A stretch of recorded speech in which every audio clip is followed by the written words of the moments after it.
of the MQ-9, causing U.S. forces to have to bring the MQ-9 down in international waters. Several times before the collision, the Su-27s dumped fuel on and flew in front of the MQ-9 in a reckless and unprofessional manner. This incident demonstrates a lack of competence in addition to being unsafe and unprofessional.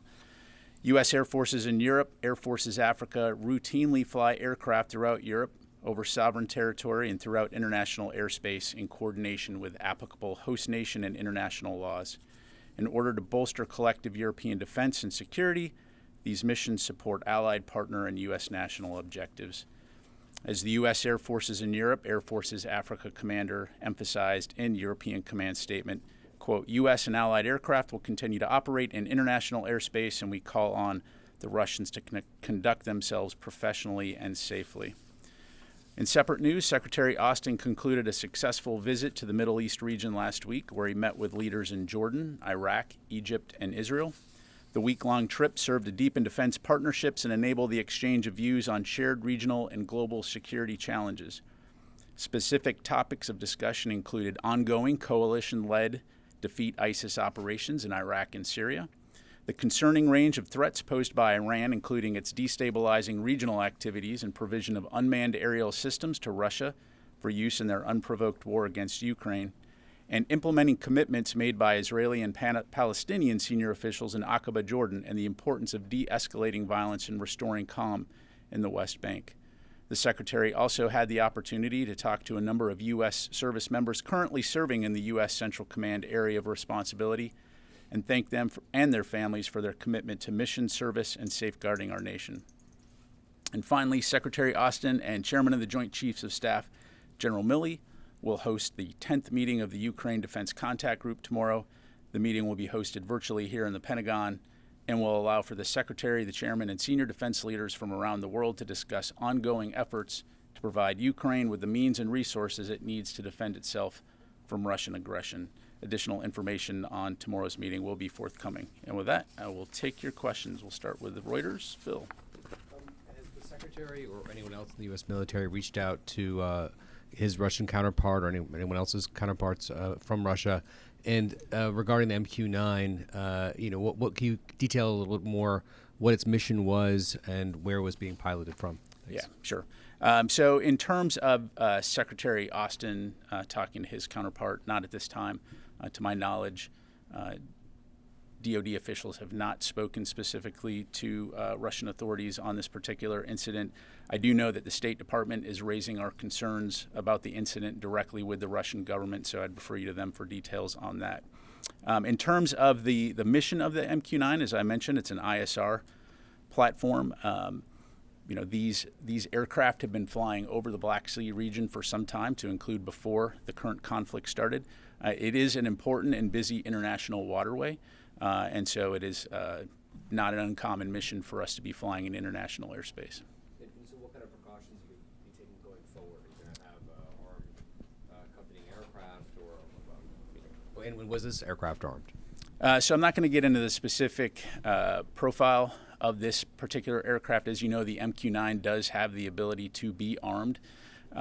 It was, again, conducting an ISR mission in international airspace, something that we've been doing for some time.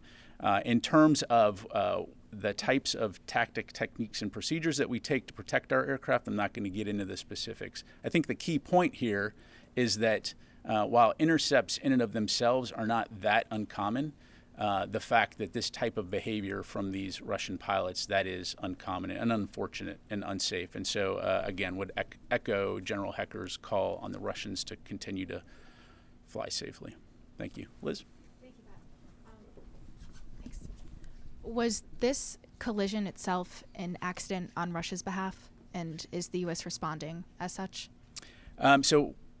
We are continuing to assess exactly what happened, but I think based on the actions of the Russian pilots, it's clear that it was unsafe, unprofessional, and I think the actions speak for themselves. What we saw, again, were fighter aircraft dumping fuel in front of this UAV and then getting so close to the aircraft that it actually damaged the propeller on the MQ-9. We assess that it likely caused some damage to the Russian aircraft as well. To our knowledge, well, we know that the Russian aircraft did land. I'm not going to go into where they landed. But again, it's just demonstrative of very unprofessional, unsafe airmanship on the part of these pilots. Thank you. One more question, sorry. Will the U.S. try to recover this drone? So I don't have anything right now to provide in terms of recovery operations. If we have any updates to provide, we'll be sure to do that. Thanks. David. Is there video of the incident? Are you going to release the video? Where in the Black Sea did it happen? How close to Russian airspace? And did you say that this particular Reaper was unarmed? Again, I didn't say whether it was or was not. I'm not going to get into the particular mission profile of this aircraft. It was conducting an ISR mission. In terms of the specifics, David, I'm not going to, at this point, be able to get more specific other than the Black Sea region in international airspace, well clear of any type of, it was international airspace. And then, I'm sorry, the other part of your question? The video. Yes, so we are going through the declassification process now, and we'll keep you updated on that front in terms of imagery associated with this incident. Travis. I'm laser focused on your question. That was just a very quick one. You haven't said Reaper, but he said Reaper. Is it accurate to say it's MQ-9 Reaper? I'm just going to stick with MQ-9. Yep, thanks. Joe. Hi, thanks so much, Pat. An MQ-9 potentially contains some sensitive technology. Is the U.S. military undertaking any effort to recover the MQ-9? Is it in the waters of the Black Sea? Has Russia recovered it? Is there a U.S. naval asset in the region that could undertake that recovery? Thanks. Yeah. So again, I'm not going to get into the specifics of what's on this particular aircraft, other than again, it's an ISR platform. Because of the damage, we were in a position to have to essentially crash it into the Black Sea. To my knowledge, at this point in time, the Russians have not recovered that aircraft. But again, in terms of our recovery efforts, don't have any updates to provide right now. I'd refer you to Navier in terms of what assets they may have in that region. Thank you. Janie? Thank you, General. Regarding the North Korea's submarine launch, the strategic cruise missiles recently, North Korea has announced that it is possible to mount a nuclear warhead on a strategic cruise missiles. What is the readiness of the United States against the escalate provocations such as the nuclear provocation by the North Korea? Let me just make sure I understand. What's the readiness of the U.S. to respond to a nuclear provocation by North Korea? Well, I think we've been very clear that were North Korea to employ a nuclear weapon, it would be the end of the North Korean regime. But again, our focus continues to be on working very closely with our allies and our partners in the region to deter aggression, to preserve security and stability in the region, and that will continue to be our focus. You go to Carla. Just a real quick clarification. What did the fighter jet, what did he strike the MQ-9 with? Was it the wing? Was it the tail? I can't tell you specifically what portion of the aircraft, but it's the fact that it essentially ran into the MQ-9. Okay, thank you. And then just separately on Ukraine, there's reports out there from the battlefield that the Ukrainians are running out of munitions.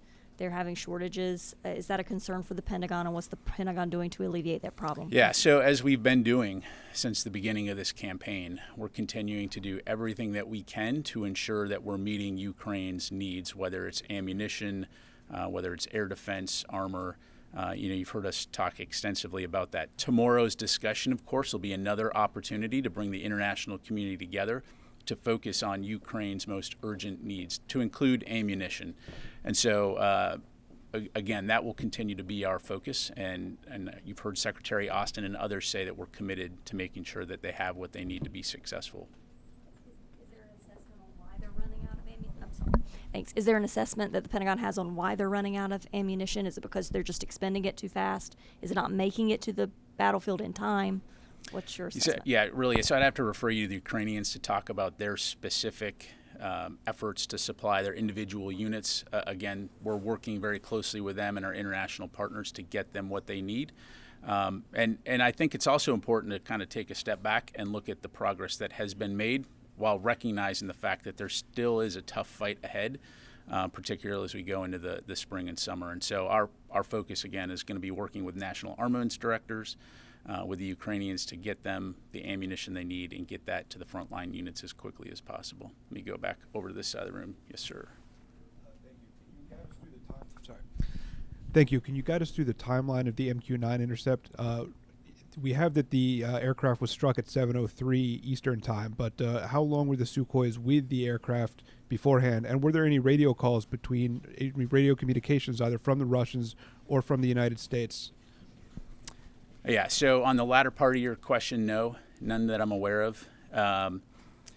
And I would ask that you go back and confirm this with UCOM, but based on the information I have here, it seems like approximately 30 to 40 minutes they were flying in the vicinity of this MQ-9, and then at 7:03 is when the 7:03 a.m. Central European time is when they collided, causing it to crash.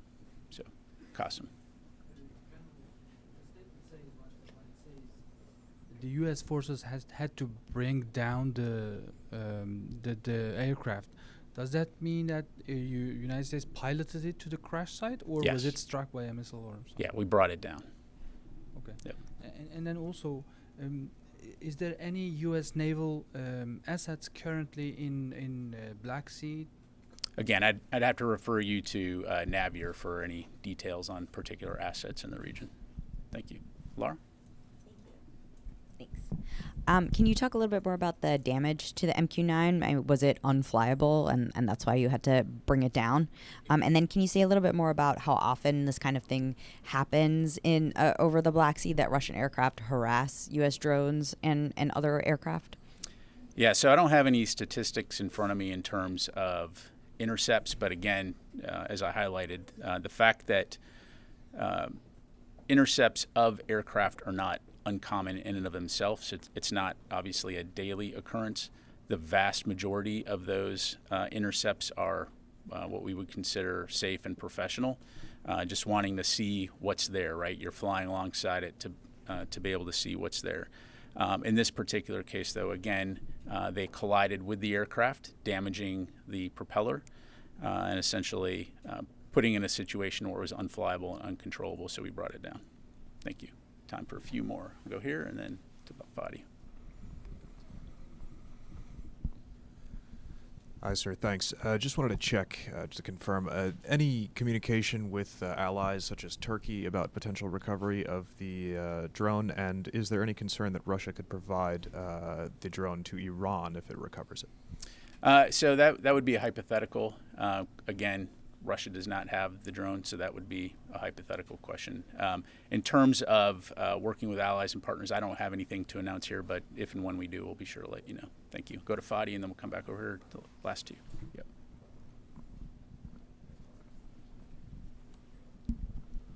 Thank you, General. So when I know you don't want to share lots of information, special intelligence information, but are you able to say whether the MQ-9 was flying near Ukraine or near the Crimea Peninsula?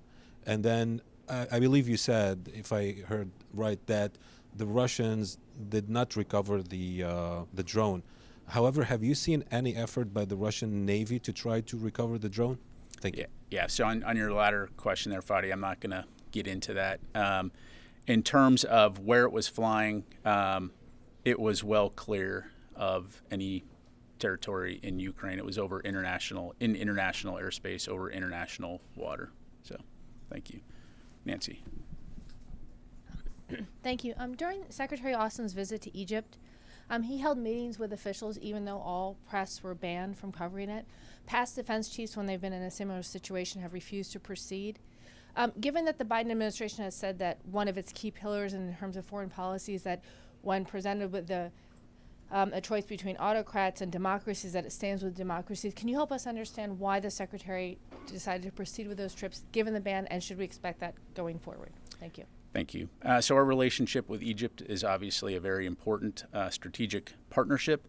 The Secretary did appreciate the opportunity to meet with his counterparts and talk about that. I will tell you, when it came to the press coverage of that portion, having looked further into it, the Egyptians lived up to what they had agreed upon. Some of the lessons learned out of that was in terms of making sure that we were on the same sheet when it came to understanding press access, and so we will continue to work that. I'm sorry, could you clarify, the U.S. had agreed beforehand that there would be a ban of journalists? We did not agree to a ban on journalists. We agreed to have official photographers. We did have one reporter come into one of the sessions, but then a portion that was going to be open to the press was subsequently not held, and therefore there was not an opportunity to cover that. But again, sometimes these meetings are very small. Sometimes there's not the opportunity for media to come in. But again, it's something that we've noted, and we'll continue to work closely with governments as we visit to ensure that there's press access. Thank you. Sir. Just regarding the budget, for the last few years, the services have pursued a divest to invest strategy, and Congress hasn't necessarily bought into that. This year, the Air Force is looking to retire more than 300 aircraft, double the amount last year. Again, Congress last year didn't give that full amount. Is there a sense that things have changed on the Hill, that there's a willingness to approve greater divestment, or is this now becoming kind of a cat and mouse game of shoot with a higher number knowing you're going to get less to try to get to where you want to be? Well, when it comes to the Air Force budget specifically, I, of course, would refer you to them to talk in specifics, and I don't want to answer for Congress. What I will say is, having observed this process, I do think, like anything, there's a continuing dialogue in terms of what the services require to meet their mission requirements, and working closely with Congress and with the Department of Defense to identify what those offsets might be in order to ensure that we can modernize, throughout all the services. And so I think in a lot of ways, as that communication has increased, you're seeing some of the fruits of that labor. But again, I'd refer you to the Air Force for specifics on their budget. Okay, thank you very much, everybody. Appreciate it.